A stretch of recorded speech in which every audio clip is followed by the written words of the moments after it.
पत्रकारिता गर्दाखेरि अलिकति बोलिदियो, घेराबन्दी गरे, राजनीतिकमा आउन बाध्य बनाए।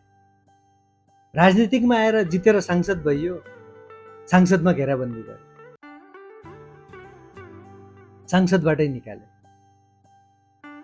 2 वर्ष जेल पनि खोज्यो। तर सबै जनताले बुझे। के भयो त अहिले? फागुन 21 को नतिजा हेर्नुहोस्। जनताले अहिले उसैको पार्टीलाई 1 नम्बर पार्टी दियो।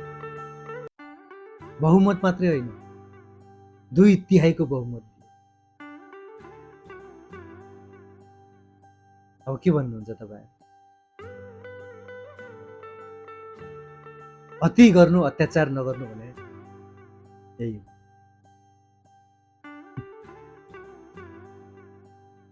समय बलवान हुन्छ हजुर। त्यही भएर जे गर्नुहुन्छ सोचेर सम्झेर गर्नु। यो पाठ मेरो लागि होइन, तपाईहरुको लागि, नेपालका पुराना राजनीतिज्ञहरुको लागि। बुझ्नु भयो नि?